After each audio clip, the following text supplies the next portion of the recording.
E ok, posso ter demorado para postar, e acontece que eu já estava fazendo um vídeo sobre os Incríveis. E rapaziada, eu acreditava que eles eram tão fortes quanto os fãs falavam, mas quando eu analisei tudo, eu vi que os heróis não eram tudo isso, e me decepcionei. Opa, fala aí, Quarra aqui, e para um vídeo sobre os Incríveis. Bom, não é novidade pra ninguém que de uns tempos pra cá as pessoas começaram a comentar bastante sobre esse verso, e eu admito, reassistir esse desenho depois de alguns anos me fez ver que esse desenho não era tão infantil assim, surgindo novos destaques como heróis do Projeto Cronos, e com o hype que surgiu depois de tudo isso, várias opiniões das pessoas mudaram e acreditaram que o verso era tão forte que poderiam dar de frente com Metro Man, Capitão Pátria e até o Invencível. Então o Quarra se aventurou em analisar especificamente todo esse verso e hoje eu vou contar para vocês minha opinião. Então, sem enrolação, bora lá. Bom, começando aqui, nas HQ já vimos que existem personagens que conseguem facilmente esmagar edifícios. Depois disso temos o Gamma Jack, um dos mais fortes do Projeto Cronos. Foi dito que suas explosões podem chegar a 100 metros e calculando a energia do tamanho de uma explosão de 100 metros, vai dar energia equivalente ao nível edifício grande. E temos o Gelado, que consegue transformar a neve em água, dando um nível edifício grande também. E temos o vilão Bombe Voyage, aquele que apareceu no começo do filme, conseguindo destruir a Torre Eiffel. Vale lembrar que esse feito aconteceu nas HQs. Mais tarde, a gente sabe que a Torre Eiffel não foi destruída de verdade, porém a explosão é verídica e ela também tem a energia equivalente ao nível quarteirão, sendo um feito muito bom, porém não escala ninguém, sendo efetuado somente pelo personagem. E nos quadrinhos, novamente, a gente tem um robô gigante lá pro final dos quadrinhos, e eu nomeei esse robô como um robô incrível. E esse robô ele conseguiu destruir grande parte do solo de uma cidade, e eu calculei e teve a energia de nível vilarejo pequeno. E, infelizmente, tanto o feito do Bombe Voyage quanto o feito do robô gigante não escalam a ninguém, exceto os próprios personagens que realizaram eles. E agora temos o famoso nível montanha, Hyper Shock. Seu poder é basicamente criar ondas sísmicas, causando grandes terremotos. Entretanto, rapaziada, uma energia de um terremoto de 6.0 na escala Richter é descrito como energia equivalente a 6.270 toneladas de TNT, e isso é nível vilarejo. Eu não sei de onde tiraram o nível montanha, mas eu gostaria muito de saber. Porém, em questão de força, não temos tantos feitos assim. A maioria dos feitos de força quem realizou foi o Senhor Incrível, como levantar trens e até parar eles em altas velocidades. Além de ser dito que ele conseguia levantar 66 toneladas, e acredito que um dos maiores feitos de força que ele realizou seria mandar voando o Omnidroid. O peso estimado do Omnidroid é de aproximadamente 9.000 toneladas, de acordo com o cálculo que vai aparecer aí. Porém, rapaziada, esse cálculo ele leva em consideração a densidade do aço comum, sendo que o Senhor Incrível já conseguia atravessar aço, mas não conseguia atravessar o Omnidroid.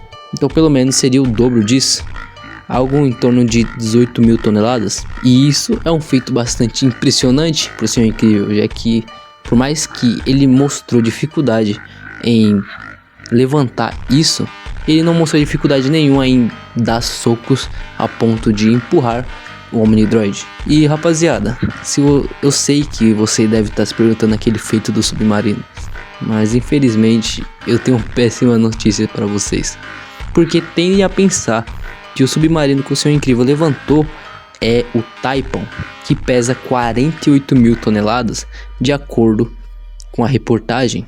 Porém, esse não é o real peso e nem a classe do submarino que ele ergueu.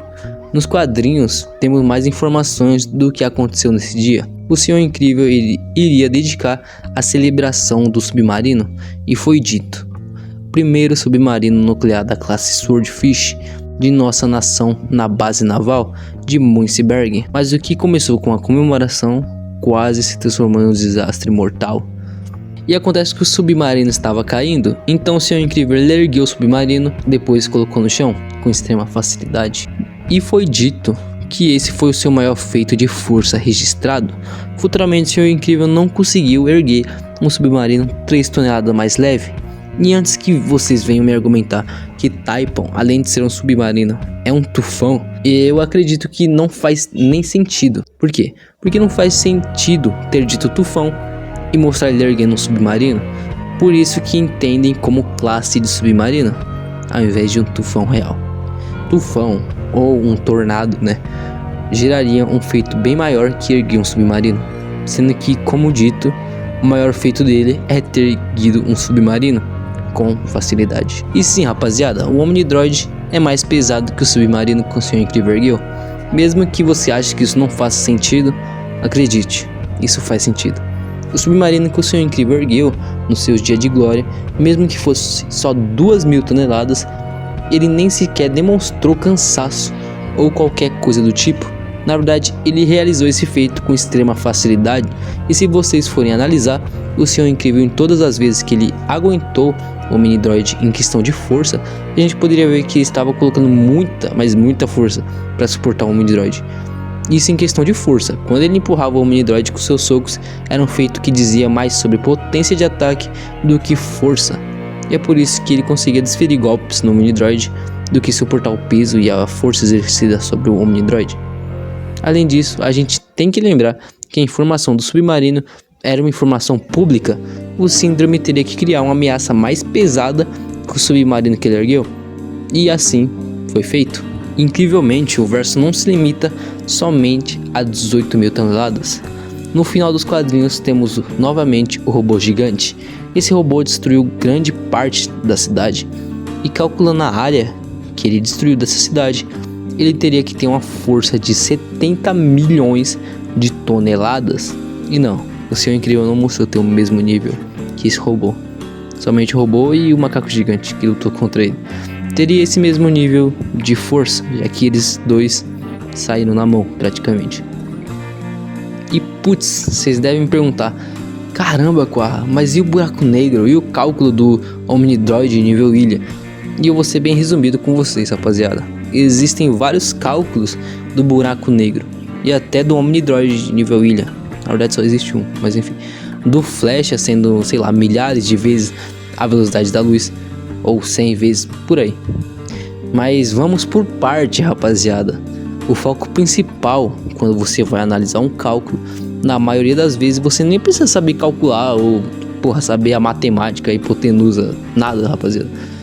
O que vocês precisam prestar atenção é nas informações que a pessoa está usando.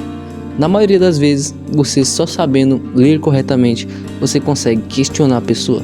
E questionando a pessoa, você tem que saber se aquilo é verídico ou não, ou só debater sobre isso, porque na maioria das vezes a informação que a pessoa usa não está correta. Por exemplo, o Omnidroid V10 seria de nível ilha, por aguentar a velocidade estando em um foguete cruzando toda a América. Porém, assim como nos comentários do próprio cálculo, tem contradições no tempo que esse indivíduo afirma. Ele cita 1 minuto ou 33 segundos como tempo, sendo que não foi bem assim que aconteceu. As cenas que o filme passaram, elas não estavam conectadas. É mais sobre algo atemporal. Não é porque a cena aparece do foguete indo e chegando na cidade em um período de tempo de 1 segundo que vai ser exatos 1 segundo, já que a gente pode ver que quando o foguete saiu estava à noite e quando chegou na cidade estava amanhecendo. E a gente pode ver que nem tudo está conectado pelo tempo do filme, já que a pessoa utilizou um prazo de 1 minuto ou 33 segundos de acordo com o próprio vídeo, mas isso não está realmente certo, porque a gente pode ver que o Omnidroid ele saiu da ilha quando estava à noite e chegou na cidade quando estava amanhecendo, então era impossível ter se passado só 1 minuto ou 33 segundos. Isso foi um evento que durou horas, rapaziada. Então só isso já contradiz totalmente. E se a gente refazer o cálculo, vimos que não dá um resultado tão elevado assim. De qualquer forma, eu acredito que o resultado que deu não mostra contradições com que a obra demonstrou, já que deu aí uma energia de nível edifício grande, assim como os feitos mostrados anteriormente. E eu acho isso bastante plausível, não mostra contradições e também não mostra algo fora do comum aí, tipo, sei lá, nível ilha, sendo que não foi apresentado feitos que mostrem uma equivalência para sustentar esse resultado. E por isso é que eu acho que dando nível edifício grande já mostra sustentação e tem uma base sólida com os outros feitos que foram apresentados. Beleza, Koaha, mas e sobre um homem universal e sua densidade do buraco negro? Rapaziada, já vou adiantar para vocês, todos esses cálculos que vocês veem por aí que envolve buraco negro e dá, sei lá, de nível país, nível vila, ou sei lá, nível universal, enfim, todos esses feitos nem devem ser levados a sério, já que fala que é quase a de um buraco negro. Então cálculos que envolvem buraco negro não tem base sólida, porque nem é um buraco negro real. Além disso, sua fraqueza é justamente isso, rapaziada. Se ele ficar tão denso, é considerável dele ter um vínculo gravitacional. Isso é considerado pelo menos uma fraqueza. E se é considerado uma fraqueza, eu imagino que ele não vai usar, né? E o mais ridículo disso tudo é que esse herói, ele é extremamente fraco, já que ele foi morto pelos primeiros protótipos do Projeto Cronos, sendo que os mais avançados, que era aí personagem como Hypershock, que era declaradamente nível vilarejo, já conseguiam ser ameaça superior ao Homem Universal. Então vimos que não tem nem sustentação em apoiar que o Homem Universal é nível galáxia ou nível, sei lá, enfim, extrapolando aí. Então os cálculos baseados nisso são tolice, eu realmente nem levo a sério. Agora, e sobre velocidade?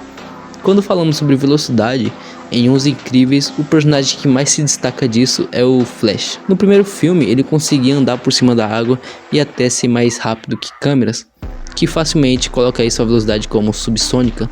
E no segundo filme, ele conseguia reagir a rajadas elétricas. Pela descrição dessa eletricidade, a gente pode afirmar que ela estaria em torno da velocidade de um raio, já que provavelmente estaria ali massivamente hipersônico para os feitos de velocidade do Dash. E seus feitos próprios apoiam isso, rapaziada, já que nos quadrinhos ele atravessou uma cidade inteira, causando enormes pós-imagens, que eu calculei aí como tendo a velocidade de Mach 380, o que apoia ele tendo a velocidade pelo menos de massivamente hipersônica. E sim, rapaziada, temos o famoso feito dos quadrinhos que também dá velocidade de mais de 100 vezes a velocidade da luz. Isso acontece quando o Dash estava com sua super velocidade ativada. Então, enquanto passou um segundo no nosso mundo, o tempo dentro da mente do Dash se passou dias. E quando ao Dash ser 100 vezes a velocidade da luz, de acordo com o mesmo cálculo que aponta com o mini droid nível ilha, temos outro erro, rapaziada. Não dá para multiplicar, entre aspas, informação processada,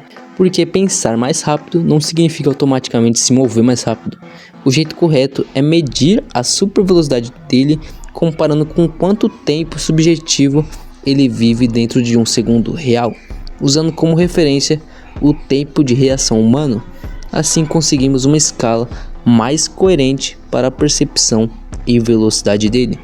Então, refazendo aí o cálculo, dá novamente uma velocidade de massivamente hipersônica, coisa que se mostra bem plausível com os feitos que já foram apresentados. Mas enquanto as façanhas de laser no Fire-Verso atingem a velocidade da luz, eu considerava, porém depois que eu vi que mesmo com esses critérios de se mover na velocidade da luz, eu percebi que ele não poderia se mover nessa velocidade. Por quê? Porque até seres humanos poderiam reagir a esses lasers. Temos o Senhor Incrível. A maior parte da velocidade do Senhor Incrível nem sempre vem da sua agilidade e nem da sua velocidade, pois ele nem é tão especializado, mesmo tendo sido treinado por um dos heróis mais ágeis. Então basicamente ele compensou isso desviando nos momentos certos. Uma das habilidades que ajuda ele nisso é a capacidade de pressentir o perigo, ou seja, ele se utiliza da esquiva de mira. E a esquiva de mira, ela refere à técnica de evitar ataques lineares, ou seja, enquanto ele está ali esperando o tiro vir, ele simplesmente vai para o outro lado da mira, evitando que o tiro vá nele antes de chegar. Com a esquiva de mira, ele consegue desviar de vários projéteis que podem ser até ser mais rápido que eles, como balas, laser ou raios. Para vocês terem noção, o Senhor Incrível estava totalmente desgastado quando desviou desses lasers. E plasmem, foi a queima-roupa. E mesmo o Senhor Incrível não sendo um herói tão ágil, ele conseguiu desviar desses lasers. E também a gente vê um Guaxinim desviando também dos lasers do Zezé. E rapaziada, depois de tanto critério que atendeu para esses lasers realmente serem na velocidade da luz, a gente vê que esse laser mostra a velocidade diferente. Ele mostra um Guaxinim desviando, ele mostra um humano desviando, e ele mostra um personagem não tão ágil desviando, mesmo sendo um super. Então rapaziada, mesmo que a gente considere que esses lasers tenham critério, eles não mostram velocidades da velocidade da luz. De acordo com isso, os lasers do Geyser Beam também não terão, pois eles têm o mesmo critério para ser na velocidade da luz. Porém vimos que mesmo tendo os critérios, eles não têm a velocidade real da luz. E também não podemos utilizar os lasers do Omnidroid como sendo lasers que se movem aí tão rápido quanto luz ou sendo equivalente a essa velocidade, pois mesmo que eles sejam aprimorados para ser superior aos lasers do Geyser Beam, eles não podem simplesmente ser na velocidade da luz, pois os lasers do Zezé ou do Geyser Beam têm esses critérios para serem atendidos a uma velocidade alta como da luz, mas eles se mostram contraditórios, então a base não tem sustentação. Então não tem como os lasers do Omnidroid também ser, já que a base para ele ser melhor que os lasers que foram apresentados nem são da luz. Mas não seja por isso, a gente ainda assim consegue ter uma noção da velocidade dos lasers do Omnidroid. E a gente vê que os lasers do Omnidroid eram tão velozes quanto o Dash, que poderia se mover em velocidade massivamente hipersônica ou superior a raios, já que, como a gente falou, o Dash ele se movia pelo menos a uma velocidade equivalente a isso. Com isso, a gente vê que o Verso Mal consegue alcançar o nível Cidade, e se considerarmos que o Senhor Incrível é 10 vezes superior ao Hyper Choque, e eu estou sendo bem estimativo aqui, já que o Projeto Cronos via o Hyper Choque como uma ameaça de 7.5 e o Senhor Incrível com 9.1, ainda seria nível vilarejo, já que 6.270 toneladas de TNT multiplicado por 10 ainda assim daria 62.000 toneladas de TNT, que infelizmente ainda é um nível vilarejo. E o Verso ele possui uma gama variedades de habilidades, tipo manipulação de gelo, telecinese e vulnerabilidade, manipulação de eletricidade, manipulação de onda de choque e viagens interdimensionais. E por mais que não pareça, o Senhor Incrível ele tem habilidades bem pouco citadas, pelo menos eu nunca vi ninguém citando isso, como resistência a doenças e possivelmente resistência à radiação cósmica, já que ele já falou que ele já lutou na Lua. Além disso, ele também consegue segurar sua respiração por longos períodos de tempo, semelhante a personagens como Capitão Pátria ou Viltrumitas, que podem lutar no espaço segurando sua respiração. Com isso a gente já tem uma breve noção do quanto o Verso pode ser poderoso, sem estimativas suspeitas que os fãs teorizam aí. E provavelmente os fãs de Os Incríveis não irão gostar muito, mas sinceramente eu não vejo o Verso passando de nível vilarejo com velocidades massivamente hipersônicas. E rapaziada, tem um feito que eu não sei se vocês vão considerar ele, mas é sobre o comercial que aparece aí do Dash atravessando uma grande distância, dando aí velocidades subrelativistas por aí. Eu sinceramente não sei se poderia ser usado, mas ele tá aí como feito bônus, e eu também não vejo nenhum problema em usar. E esse é o final do vídeo, lembrando que essa é minha análise, você não tem obrigação nenhuma de aceitar. E rapaziada, não vai brigar aí nos comentários, porque isso é apenas entretenimento. É apenas um vídeo para você assistir, não é para ficar brigando nos comentários. Enfim, rapaziada, deixa sua opinião aí nos comentários, se você gostou ou não gostou, se você quer ver mais sobre o Verso, se você quer ver aí ele interagindo com outros versos, é só deixar nos comentários. Então é isso, rapaziada, eu sou o Quarra e até a próxima.